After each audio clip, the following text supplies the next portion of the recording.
nous venons de lire ce que le miel a fait. Lorsque Jonathan a mis sa main, dans le miel, quand il a mangé le miel, ses yeux s'ouvrirent, il a vu clair, il était éclairci, et il a commencé à faire même le témoignage. Quelqu'un qui était dans le peuple vient lui dire, mais comment toi, ton père le roi, a dit de telles choses, mais pourquoi toi, tu es en train de dire le contraire? Pourquoi toi tu as fait le contraire? Jonathan dit que le miel que vous voyez là, le miel là m'a éclairci les yeux. J'ai compris les choses que je ne comprenais pas. J'ai compris les choses que j'étais ignorant. Je déclare, les yeux de quelqu'un vont s'ouvrir. Je dis que la vie de quelqu'un va s'ouvrir. Je dis que les yeux de quelqu'un vont s'ouvrir. Tu me dis amen et reçois la libération de tes yeux. Amen. Tu verras les choses clairement. Il y a des gens, beaucoup de personnes, dans leur vie, ils n'arrivent pas à voir clair, comprendre certaines choses. Il y a beaucoup de gens, l'ennemi vous a voilé. Il y a beaucoup de personnes, dans le domaine des affaires, tu es voilé. Tu ne connais plus quoi faire dans ta vie. Il y a des personnes qui ne savent pas quoi faire dans leur vie. Il y a des personnes qui ne savent pas quoi faire dans leur projet. Il y a des gens qui ne savent pas même quoi faire avec l'argent. Il y a des gens qui ne savent même pas, Dieu m'a appelé, mais comment je dois marcher? Parce que tu n'as pas les yeux qui sont éclairés. Tu n'as pas les yeux qui sont éclairés. Tu n'as pas les yeux qui sont éclairés. Dieu va ouvrir tes yeux. Dieu va éclairer tes yeux. Tu vas comprendre la vraie face de ta femme. Tu vas comprendre la vraie face qui se cache dans le cœur de ton mari. Tu vas comprendre la vraie face de ceux qui t'entourent comme collaborateurs. Tu vas comprendre la vraie face de ceux qui t'entourent comme famille, comme amis, comme connaissance. Dieu va t'ouvrir les yeux. Dieu va ouvrir tes yeux. Regardez Jonathan. Jonathan te dit, quand je goûtais ce miel, quand je mangeais ce miel, mes yeux furent éclaircis. Mes yeux sont éclairés maintenant. Je vois clair maintenant. Je comprends les choses que je ne comprenais pas avant. Mon frère, il n'y a rien qui détruit la vie de l'homme que l'aveuglement spirituel. On dit ici, Jonathan voyait déjà. Preuve en est qu'il a vu le miel. Mais comment quand il mange le miel, on dit encore que ses yeux furent éclaircis. Ça veut dire qu'il y a eu quelque chose. Ça veut dire qu'avant il voyait, il regardait, mais il ne voyait pas. Il y a des gens qui regardent dans leur vie, mais qui ne voient pas. Il y a beaucoup de personnes qui regardent, mais qui ne voient pas.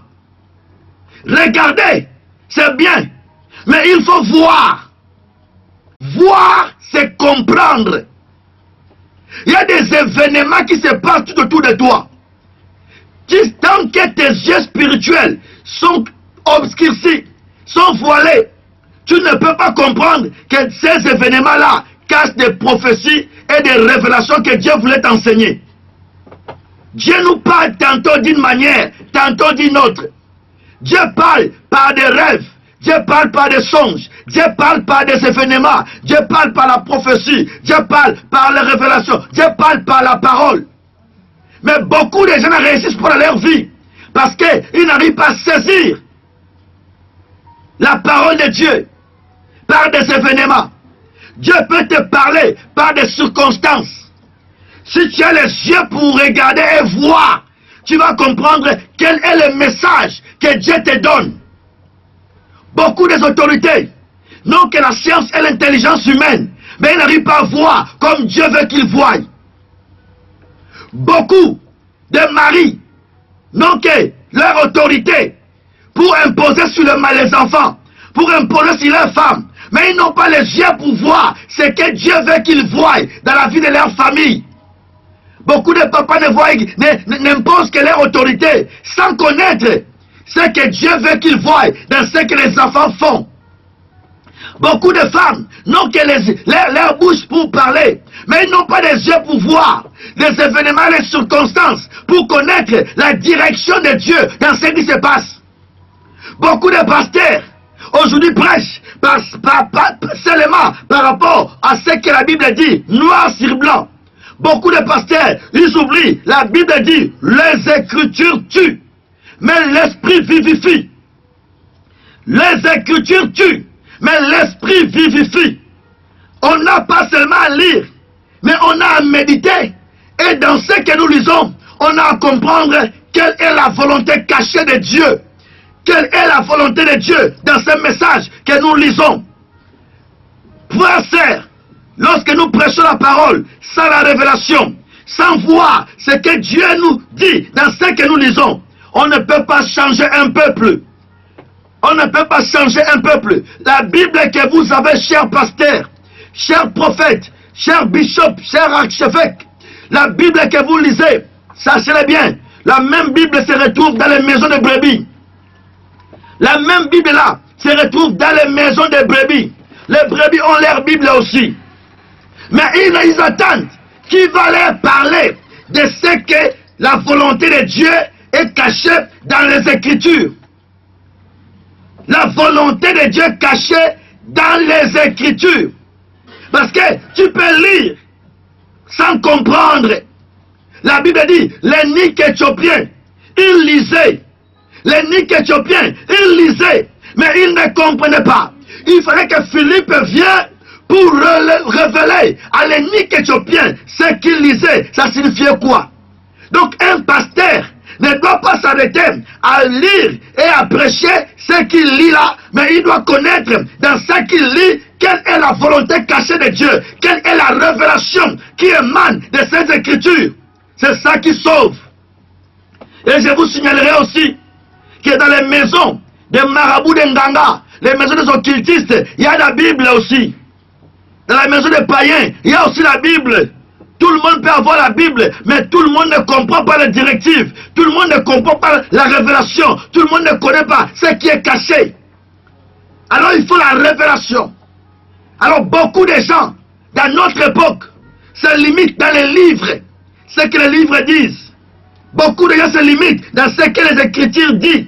Mais ils ne voient pas ce que Dieu veut dans ces Écritures. Quelle est la volonté de Dieu cachée? Quelle est l'inspiration? Quelle est l'orientation spirituelle? L'inspiration, la révélation. C'est pourquoi un enfant de Dieu ne doit pas lire la Bible comme tout le monde, comme tous les livres. Non, tu dois connaître qu'est-ce qui est caché dans ce que je lis. Qu'est-ce qui est caché dans ce que je lis? La Bible dit, lorsqu'il a goûté le miel, il a eu la révélation.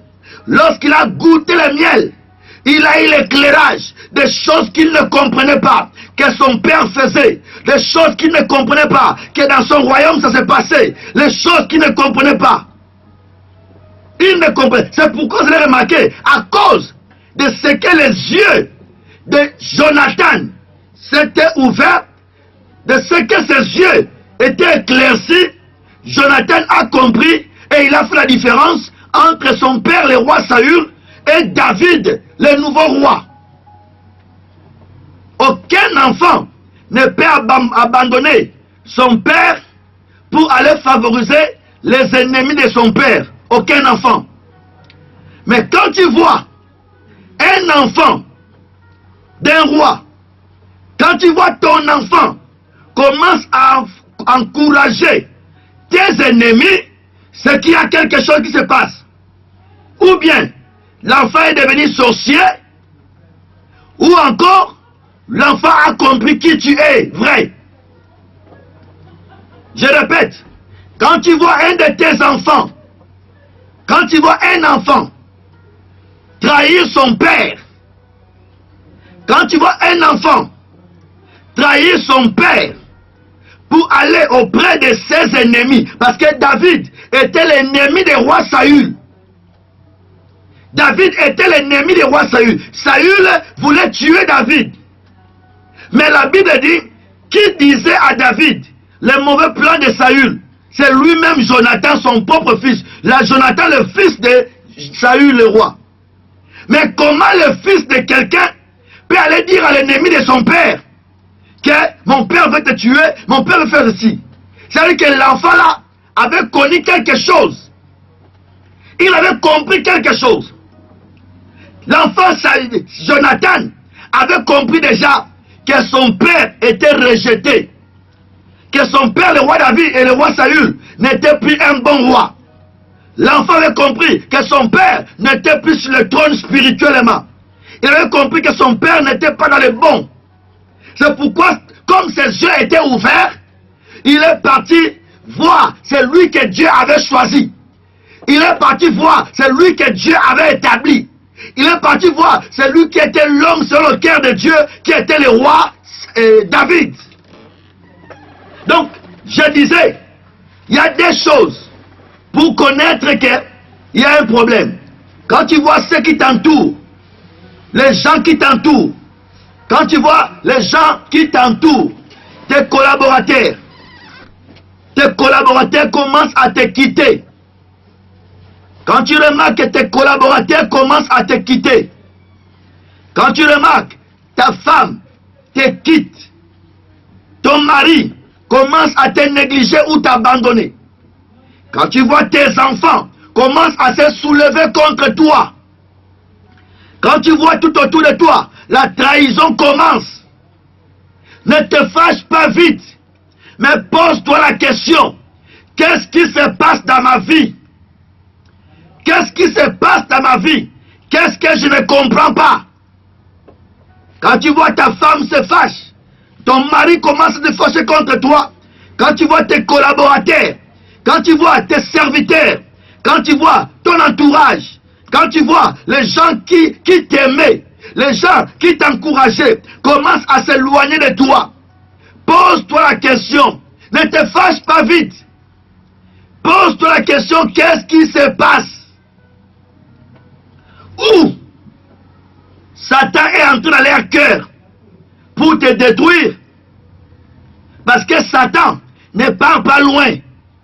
La Bible dit, lorsque Judas a mangé les morceaux, Satan entrait en lui pour qu'il parte trahir Jésus.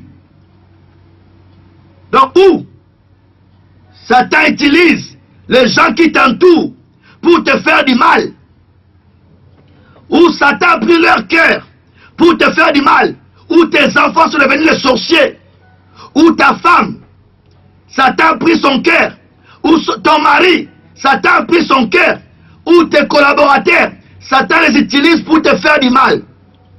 Mais deuxième chose, c'est que leurs yeux se sont ouverts. Ils ont commencé à comprendre les choses qu'ils ne comprenaient pas avant. Ils ont commencé à réaliser les choses qu'ils ne réalisaient pas avant. Ils ont commencé à découvrir qui tu es en vrai. Ils ont commencé à voir qui tu es vraiment. C'est pourquoi, quand Jonathan a vu que son père était dans le faux, parce qu'il avait mangé le miel qui a éclairci ses yeux, il a compris que son père était dans le faux. Jonathan est parti vers David. Il a trahi son père parce que son père était le faux. Ou bien tu es dans le faux, tu voulais imposer aux gens le faux que tu es. Depuis longtemps tu trompes les gens. Depuis longtemps tu fais des choses en cachette. Depuis longtemps tu exploites les gens. Depuis longtemps tu détruis la vie des gens. Tu exploites les enfants d'autrui, tu exploites les collaborateurs, tu ne les payes pas bien, tu leur fais du mal. Quand les gens vont comprendre vrai, la vision va revenir, ces gens vont te quitter. Ce n'est pas tout le monde qui quitte une église qui a tort. Il y a des ceux qui quittent l'église parce que Satan les a amenés. Il y a des ceux qui quittent l'église parce que les sentiments charnels les ont amenés. Il y a aussi d'autres personnes qui quittent l'église parce qu'ils ont compris qui tu es. Ils ont compris que tu n'es pas dans la vérité. Tu n'es pas vrai. Tu n'as pas Dieu. Tu n'as pas Dieu. Tu trompais les gens. Tu mélangeais les choses.